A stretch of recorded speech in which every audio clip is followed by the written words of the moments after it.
A plena luz do día, aproveitando ademais o peche do local ao mediodía. Os amigos do Alleo conseguiron entrar na perruquería María Baliño despois de romper esta fiestra nun dos laterais do negocio. Unha vez dentro levaron consigo todo o diñeiro que atoparon, ao redor duns 300 euros de propinas e cambio.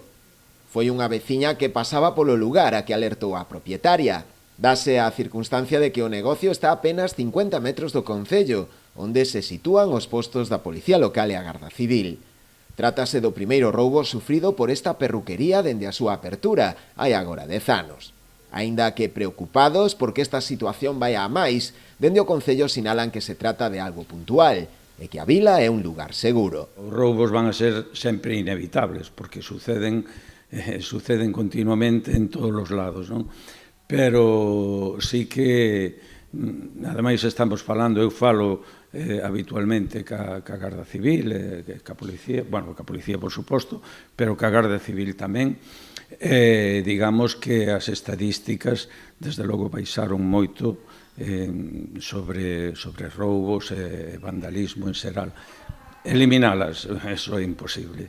O rexedor destacou tamén o bo traballo que desenvolve a diario a Policía Local e a Garda Civil. Unha labor que se verá ademais mellorada coa ampliación do posto do Instituto Armado na localidade, prevista para antes do verán. Primeiro, ca Policía, que está funcionando moi ben, e segundo, bueno, hai outros pasos que tamén demos unha preocupación que tiñamos esencial cando entramos aquí era precisamente esa seguridade.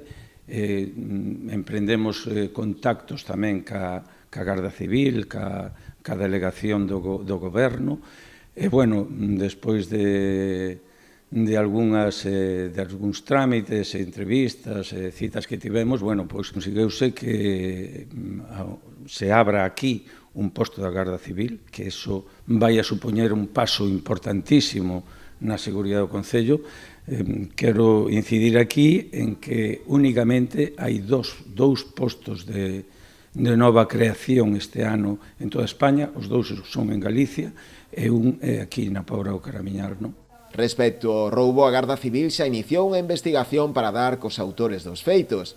Aínda que polo de agora non se produciu detención algunha, en breve podería haber novidades, pois un dos cacos foi identificado.